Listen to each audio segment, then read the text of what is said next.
സൗദിയിൽ ആദ്യമായി self driving taxi സേവനം ആരംഭിച്ചു. തലസ്ഥാനമായ റിയാദിലാണ് ആദ്യഘട്ട പരീക്ഷണം.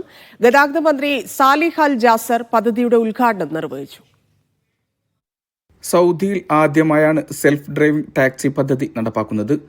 ഗതാഗത ലോജിസ്റ്റിക്സ് മന്ത്രി സ്വാലിഹ് ബിൻ നാസർ അൽ ജാസർ പദ്ധതിയുടെ ഉദ്ഘാടനം നിർവഹിച്ചു. റിയാദിലായിരിക്കും ഒന്നാം ഘട്ട പരീക്ഷണം.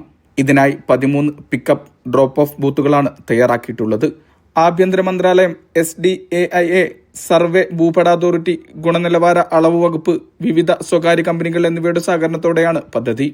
കിങ് ഖാലിദ് അന്താരാഷ്ട്ര വിമാനത്താവളം, Roshan business park, princess Noora university, north railway station, ഗതാഗത അതോറിറ്റിയുടെ ആസ്ഥാനം, റോഷൻ വാട്ടർ ഫ്രണ്ട് തുടങ്ങിയ പ്രദേശങ്ങളിലായിരിക്കും സേവനം.